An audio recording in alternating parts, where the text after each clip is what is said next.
ပေါက်ပန်း40ပါပေါက်ပန်း40ပါပေါက်ပန်း40ပါပေါက်ပန်း40 channel ကနေကြိုးဆိုပါရဗျာဒီနေ့ hot ဖြစ်ဆုံးဖြစ်သွားတဲ့အညာမှာလည်းရင်ပြစ်ချလိုက်တယ်ဆိုတဲ့သတင်းနဲ့ပတ်သက်ပြီးတော့မှပေါက်ပန်း40ကိုမေးခွန်းလေးတွေမေးသွားမှာပါဗျာ40ရေအခုလည်းရင်ပြစ်ချတဲ့သတင်းပေါ့နော်ဒီသတင်းနဲ့ပတ်သက်ပြီးကြားပြီလားဗျာဖြစ်စဉ်လေးရဘလို့လဲအခြေအနေလေးတစ်ချက်ပြောပြပေးပါဦးပေါက်ပန်းမင်္ဂလာပါဒီနေ့ကြားတယ်ဒီနေ့စကိုင်းတိုင်းပလဲမြို့နယ်ကန်တောင်စခန်းသိမ်းတိုက်ပွဲပေါ့နော်ဒီဇွန်လ10ရက်နေ့နေ့လယ်12:15မှာတော့ဒီပြည်သူ့လူမျိုးရေးတပ်မတော် PLA ကနေပြီးတော့မြန်မာစစ်တပ်ကဂျက်ဖိုက်တာလေရင်တတိကိုပြစ်ချလိုက်တယ်လို့ကျွန်တော်တို့ဒီ social media မှာလည်းတွေ့ရတယ်ဗျအဲ့တော့အခုဒီပြစ်ချလိုက်တယ်ဆိုတော့ PLA တပ်ဖွဲ့ကဘယ်လိုတပ်ဖွဲ့မျိုးလဲဗျာဘယ်လိုလုပ်ပြီးတော့ဒီလိုအညာကိုရောက်နေရလဲဒါလေးကိုလည်းတစ်ချက်ရှင်းပြပေးပါဦးPLA ဆိုတာကတော့သူက2021ခုနှစ်3လပိုင်းမှာဗမာပြည်မြောက်ပိုင်းတနေရာမှာအလုသမားလေသမားចောင်းသားအဖိနှိတ်ခံတည်သူတွေပေါ့နော်ဒီအဖိနှိတ်ခံအလုသမားလေသမားចောင်းသားနဲ့တည်သူတွေကနေစတင်ဖွဲ့စည်းထားတယ်လို့ကျွန်တော်သိရတယ်အဲ့တော့ PLA ဆိုတာဗမာပြည်မှာအတင်ဆန်းတော့မဟုတ်ဘူးရခင်ဒီဗမာပြည်ကွန်မြူနစ်ပါတီလက်ထက်မှာလည်းရှိခဲ့ဘူးတယ်အခုဒီလက်ရှိဒီຫນွေဦးတော်လှန်ရေးမှာပေါ်ပေါက်လာတဲ့ဒီ PLA ဆိုတာလေຫນွေဦးတော်လှန်ရေးမတိုင်ခင်တည်းကဒါဗမာပြည်ကွန်မြူနစ်ပါတီနောက်ပြီးတော့ဒီ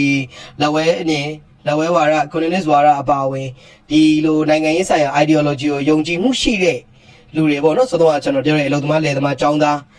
ဒီသူတွေကနေပြီးတော့ပြန်လေဖွဲ့စည်းလိုက်တာပါဒီလိုဖွဲ့စည်းရဆိုပေမဲ့ဒီ PLA ပေါ့နော်ဒီပြည်သူ့လူမျိုးရေးတပ်မတော်ကဗမာပြည်ကွန်မြူနစ်ပါတီကိုမိခင်အဖွဲ့အစည်းဖြစ်ခံယူထားတယ်လို့လည်းသိရတယ်ပေါ့နော်သူ့ရဲ့တပ်တွေကဒီ1027တစ်တုံနဲ့နှစ်ခွန်စစ်စင်ရေးဒီရှမ်းမြောက်စစ်စင်ရေးမှာလည်းပါဝင်ခဲ့သလိုအညာဒေသတွေမှာလည်းဒီ PLA တပ်တွေကတခြားသောတော်လှန်ရေးတပ်ဖွဲ့တွေပေါ့နော်တော်လှန်ရေးတပ်ဖွဲ့တွေနဲ့ပူးပေါင်းပြီးတော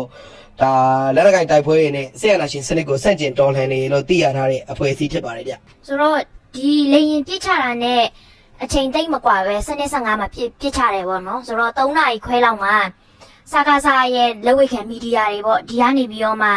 ထုတ်ပြန်တဲ့သတင်းရှိပါတယ်ဒီသတင်းကိုနားထောင်ပြီးပြီလားဗျာဒါနဲ့ပတ်သက်ပြီးတော့မှပြောပြပေးပါဦးပေါ်ပိုင်းစစ်ကောင်စီရဲ့ဒီစစ်ကောင်စီပေါ့ဗျာဒီမြန်မာစစ်တပ်ကလက်ဝဲခံနော်ဒီသတင်း channel တွေ Telegram channel တွေကလည်းခင်ဗျားသိတဲ့အတိုင်းအများပြပဲလေအခုကျွန်တော်လောလောလတ်လတ်တော့ Telegram မှာတွေ့ရတာဒီညီမဦးနေတန်ကြားနဲ့ညဝရီယာဗီဒီယိုပေါ့နော်ဒီသတင်းထုတ်ပြန်တဲ့ဗီဒီယိုတွေ share နေတာတွေ့ရတယ်တွေ့တဲ့အထက်မှာအဓိကတော့သူတို့ကဒါလေရင်ဆက်ချို့ရွေးပြီးပျက်စီးတယ်တက်ကြတယ်ပေါ့နော်ဆက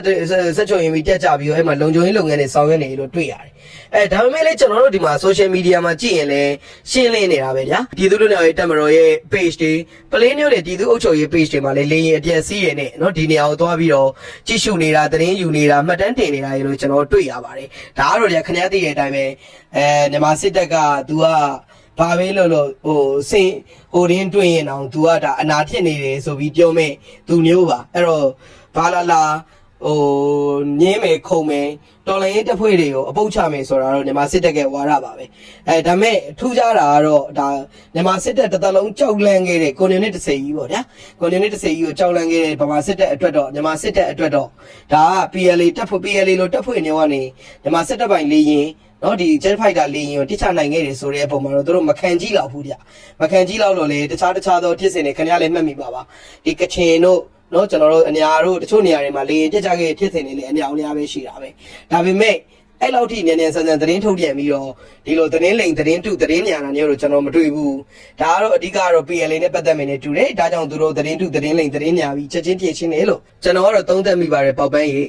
းဟုတ်ပါပြီဗျာဒီပြစ်ချလိုက်တဲ့ jet fighter ကိုဘာနဲ့ပြစ်ချလိုက်တယ်လဲဆိုတာရောဘာညာကြားသေးတယ်လဲဗျာ social media မှာတော့မျိုးစုံညင်းခုန်ရေးကြတာတွေတော့အများကြီးတွေ့ရပါတယ်ဒါနဲ့ပတ်သက်ပြီးရော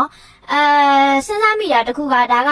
ဒီ dragonfly နဲ့ပတ်သက်သလားဆိုတဲ့ဟာလိုမျိုးတွေလဲ social media မှာအများအပြားတွေ့နေရတယ်ပေါ့လေဒါနဲ့ပတ်သက်ပြီးတော့သုံးသပ်ပေးပါအောင်ခင်ဗျာဟုတ်ပဲရည်စရာတော့အကောင်းသားဗျရည်စရာတော့အကောင်းသားအခုကျွန်တော်တို့ရှေ့ပိုင်းမှာတော့ခင်ဗျားသိတဲ့အတိုင်းပြီးခဲ့တဲ့လတွေမှာဒီ NUG တို့ MOD တို့နောက်ပြီးတော့ fundraiser တွေပေါ့ဗျာခင်ဗျားသိတဲ့အတိုင်းနောက်ဒီနိုင်ငံတကာမှာရောက်နေတဲ့သူတွေကနော်အဲ့မှာအလူငွေတွေကောက်ခံပြီးလွန်ခဲ့တဲ့3နှစ်လောက်တည်းကဒီချက်လက်ရင်တွေကိုတက်ချဖို့စစ်တိုက်မြန်မာစစ်တပ်ပိုင်လေရင်တွေကိုတက်ချဖို့ဆိုပြီးတော့ Dragonfly ပေါ့အရာစကားနဲ့ဟို social media စကားနဲ့ပြောရင်တော့ကျွန်တော်တို့ဘာခေါ်လဲပစင်းကင်မေတို့ပစင်းပါလုံးမေတို့ဆိုပြီးပြောဆိုနေကြတာတွေတော့တွေ့တယ်မကြခင်ရပ်ပိုင်းအတွင်းကလည်းကျွန်တော်တို့ဒီမှာငင်းကြခုံကြတယောက်ကြဆိုကြတော့ ဒီကိစ္စပုံမှာတာဝန်ယူထားတဲ့လူတွေကတော့အစိုးရတို့တရားဝင်အစိုးရလို့ပြောတဲ့အဖွဲ့ပေါ့ဗျာ NUG ကတော့တရားဝင်ပြောတာမျိုးတော့မဟုတ်ဘူးအဲ့ Fanreza အုပ်စုတွေကတော့သူတို့ဒီလေရင်ဖြစ်တဲ့ဟာကြီးတွေရနေပြီဆိုတဲ့သဘောမျိုးလေးပြောလာပါတယ်ဒါနဲ့ဆက်ဆက်ပြီးတော့လေလူတွေစိတ်ထဲမှာဒီလိုထင်ကြတာမျိုးဖြစ်ပါလိမ့်မယ်ဒါပေမဲ့ဖြစ်လားမဖြစ်လားကျွန်တော်လည်းမသိဘူးဒီနေရာမှာပြောရမယ်ဆိုရင်တော့ဖြစ်တယ်ဆိုရင်လေဒါဒီ Dragonfly ပေါ့နော်ဒီရန်ပုံငွေတွေနဲ့တိဆောက်ဝယ်သားတဲ့ဒီပစင်းကင်မဲ့နော်လက်နဲ့ကြီးတစ်ခုခုနဲ့တစ်လိုက်တယ်ဆိုရင်လေကျွန်တော်ထင်တယ်ပြည်သူ့နဲ့တက်မတော် PLA အနေနဲ့လေထုတ်ဖို့မပြောစရာအကြောင်းမရှိပါဘူးသူတို့လုံခြုံရေးဆိုင်ရာအခင်းချင်းတွေပြီးတယ်ဆိုရင်တော့ဒါမျိုးထုတ်တကယ်ဒီလက်နဲ့ကိုသုံးနေဆိုရင်တော့လေထုတ်ပြောနိုင်တာပေါ့နော်ကဲမသုံးဆိုရင်တော့လေဘာအရေးလေးတရားမြန်မာစစ်တပ်ပိုင်တဲ့လေရင်တည်းကိုကျွန်တော်တို့တော်လိုင်းရေးတပ်ဖွဲ့တွေကတိကျလိုက်နိုင်နေဆိုတာနေကျွန်တော်တို့ပြောဖို့ကောင်းနေပြီမဟုတ်ဘူးလားဘာလို့ဆိုလဲဆိုတော့ပြီးခဲ့တဲ့လတွေမှာဒီလေရင်တွေဒီစစ်တပ်ကမြန်မာစစ်တပ်ကဒီလေရင်တွေဂျက်ဖိုက်တာတွေနော်ဟိုဟက်စကီးတွေမပြောတတ်ဘူးလေရင်ပေါင်းမျိုးစုံနဲ့ကျွန်တော်တို့အရသားပြည်သူတွေကိုတက်ဖြတ်တက်ခတ်ခဲ့တာလေခဏအသိပဲနည်းနည်းတော့မဟုတ်တာခလေးတွေဆိုလဲအရွယ်မရောက်သေးဘူးတေးလိုက်ကြတာဗျာအဲ့တော့ဘာနဲ့ပဲပြစ်လေရင်ဖြစ်ဖို့ကတော့အဓိကပါဒါမဲ့ကြိုတင်ပြီးတော့ဘာပဲဖြစ်ငါကြီးတော်ကြီးနွားပဲဆိုပြီးတော့ Dragonfly တော့ဒါကတော့ conspiracy theory သမားတွေနဲ့ Fanreza တွေအကွက်ပေါ့ဟုတ်မယ်မဟုတ်ဘူးကျွန်တော်လည်းမသိဘူးမပြောတတ်ဘူးဘာလက်နဲ့ပြစ်လဲဆိုရင်တော့လေဒီမှာ online တွေ social media တွေနော် TikTok တွေမှာတော့အမြောက်ကြီးနဲ့ပဲထုသလိုလို Dragonfly နဲ့ပဲပြစ်သလိုလို Dragonfly ဆိုတာနာမည်ပါလက်နဲ့နာမည်မဟုတ်ပါဘူး point 5နဲ့ပဲပြစ်သလိုလိုကြားရတယ်ဒါပေမဲ့အခုတည်းကကျွန်တော်တို့ဖတ်ရှုရတဲ့သတင်းတွေမှာတော့ပါလီအမျိုးသားလူဘယ်နှယောက်တည်တယ်။ဘာလက်နဲ့ဘယ်လိုထိသွားတယ်ဆိုတဲ့အသေးစိတ်သတင်းထုတ်ပြန်ချက်တွေတော့ကျွန်တော်ကတော့မတွေ့သေးဘူးဗျ။ပေါက်ပန်းဟိုခင်ဗျားအဲ့ဒါတွေကိုတွေ့မိလား။ ကျွန်တော်လည်းအခုချိန်ထိတော့သတင်းတိတိကျကျဘယ်လောက်ထိခိုက်ဒဏ်ရာရတယ်ဘယ်လိုဖြစ်တယ်ဆိုတဲ့ဟာရောနောက်တစ်ခါဘာနဲ့ပြစ်ချလိုက်တယ်ဆိုတဲ့ဟာလည်းမျိုးလေတိတိကျကျတော့တွေ့ရတာတော့မရှိသေးပါဘူးဗျာအခုလောလောဆယ်တော့ PLA page ကနေပြီးတော့မှဖော်ပြထားတဲ့ဗီဒီယိုနဲ့ဖော်ပြတဲ့သတင်းအချက်အလက်တွေလောက်ပဲကျွန်တော်သိရပါသေးတယ်။ကောင်းပါပြီပေါက်ပန်းရေးဒါဆိုရင်လေကျွန်တော်တို့ဒီနေ့ကျွန်တော်တို့ပေါက်ပန်းနဲ့40ဆွေးနွေးကန်ဒီလောက်နဲ့ပဲရက်ကြမလား။ကျွန်တော်ကတော့မရက်ခင်ခင်ဗျားကိုပြောချင်တာလေးတခုကတော့ဘလို့ပဲဖြစ်ဒီတော်လိုင်းရေးကအဆုံးထိတက်ရမယ်တော်လိုင်းရေးမှာနော်ဒီပြည်သူလူမျိုးရေးတက်မတော်ရဲ့အစွမ်းပေါ့နော်သူတို့ရဲ့အခန်းကဏ္ဍအစွမ်းအားနဲ့နော်ရန်သူလေရင်တည်းကိုတစ်ချလိုက်တယ်ဆိုတာပြည်သူတော်လှန်ရေးသမားတွေအတွက်တော့ဝင်းသာစရာပဲလို့ပြောရင်ကျွန်တော်တို့ညီကုန်းချုပ်ချင်တယ်ခင်ဗျားတို့ဘာပြောမလဲထူပြီးပြောကြတော့မရှိတော့ပါဘူးဗျာဆိုတော့ပေါက်ပန်း40 channel ကနေပြီးတော့မှနောက်ထပ်ဘယ်လိုမျိုးအမေးအဖြေခဏတွေလာအောင်လဲဆိုတာတော့နားထောင်တဲ့လူတွေအနေနဲ့ဆက်လက်စောင့်ကြည့်နားဆင်ကြပါအောင်ခင်ဗျာ